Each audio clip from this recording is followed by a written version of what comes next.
What's going on YouTube? Welcome back to another episode of Mac Tactical. Today we're back in the war room. Of course, we're going to have a tech talk today. We're going to explain what I've been doing to my Valken M17 dubbed race gun. Now, for you guys that haven't been following along, I've created a custom bronze bushing that goes inside of the marker. This bushing's sole purpose is to guide the bolt as it travels back and forth. For those of you that do understand mechanics, you know that the tighter the bushing, the more it is going to control the bolt without going too tight, which is going to create excessive friction and an assortment of other problems. I'm not going to go too much into that. If you're interested in learning more, go check out my previous M17 race gun video and it will explain everything you need to know. Where I'm at now. So now I have created back here, most of you will know that, and I apologize for camera quality. This is essentially just a flag nut that I've made out of mild steel. So I had a piece of flat stock just kicking around in my shed. I cut it to the right dimensions when it was flat, so it kind of looked like a teardrop looking thing. I drilled a massive hole right here, and then I drilled and tapped these two right here in the correct pattern in 5mm. Now I can't remember the exact thread pitch. I thought it was like by 1 or 0.83 or something. I'm going to get this wrong, just recalling from memory, but you guys can check it out. Google's your best friend.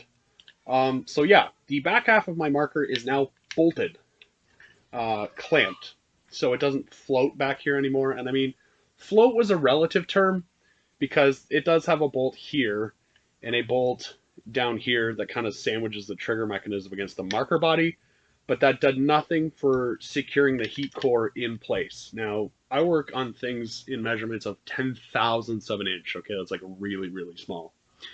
Why did I do this?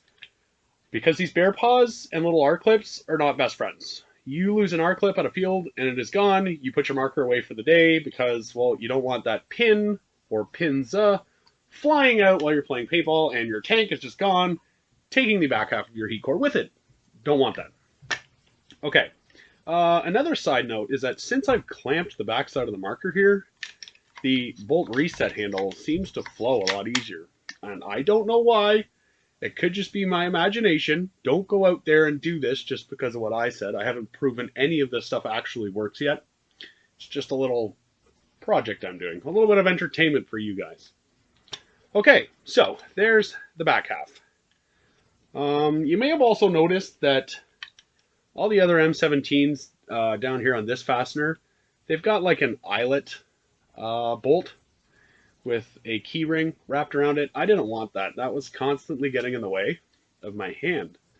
I did use this eyelet to attach a 1-point sling, but now I'm going to be attaching a 1-point sling here. And again, I left this piece unpainted, untreated, just so that the camera would pick it up a little bit better for you guys.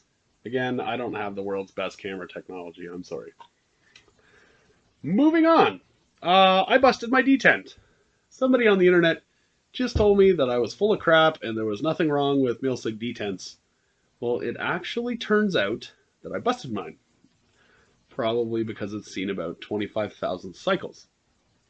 Yes, I have fired this marker about 25,000 times, and I'm just going by cases of paint. I give a lot of paint away when I'm out of field, so yeah. Look at it either way you want. The detent's busted. And if you look at the following web pages I'm about to share with you, this one, and this one, and this one, and this one, Milsig M17 detents are sold out pretty much all the way across the board. So the picture I put up on the internet was of this guy right here. This is a custom-made detent I have. I'm going to remove this really quick so you guys can have a peekaboo. So when you need a detent and there aren't any detents to be had, you improvise. You can just give up, I suppose, and not use your marker, or use it and let your balls fall out of your barrel, or double feed or triple feed, or however many you can get in there. I found an old cleaning brush with super stiff bristles, and the camera isn't going to be able to see that very well. But I cut, and again, I apologize. Okay, my camera equipment's kind of... I cut the bristles in a fashion to sort of mimic what a detent would look like if it was all the way there.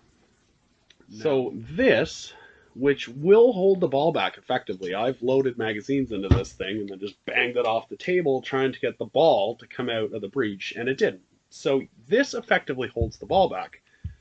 Now, whether I'm full of crap and this whole thing doesn't make any sense, I still have a usable detent. Okay, right here.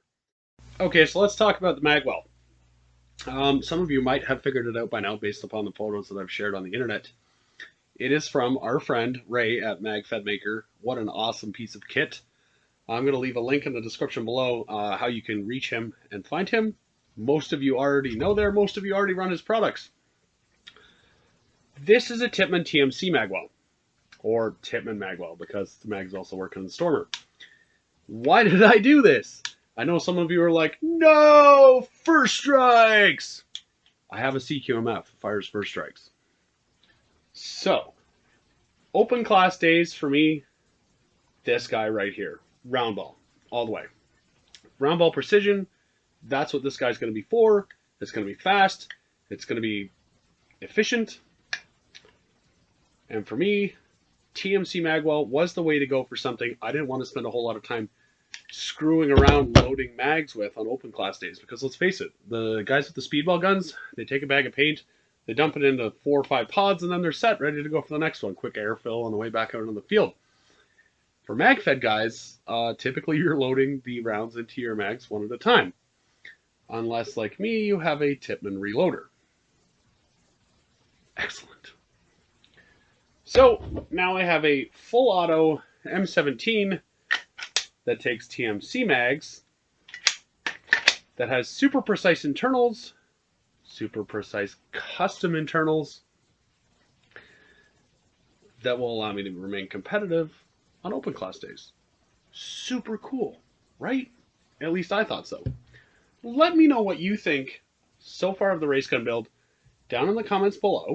In the next video, we're going to be doing a pattern on the inside of a barrel that I consider scrap, and we'll be not necessarily dry firing this marker, but I want to see if the bolt is making contact with the barrel, and for that we're going to be using some high visibility nail polish, and we'll be cycling the marker until the air tank is empty, and hopefully that'll let us know what we need to know if the mission was a success or not.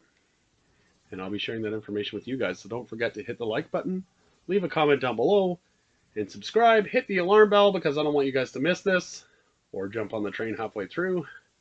And again, thank you for all the support. Dallas, Darren, the rest of you awesome guys and girls. I will see you the next time.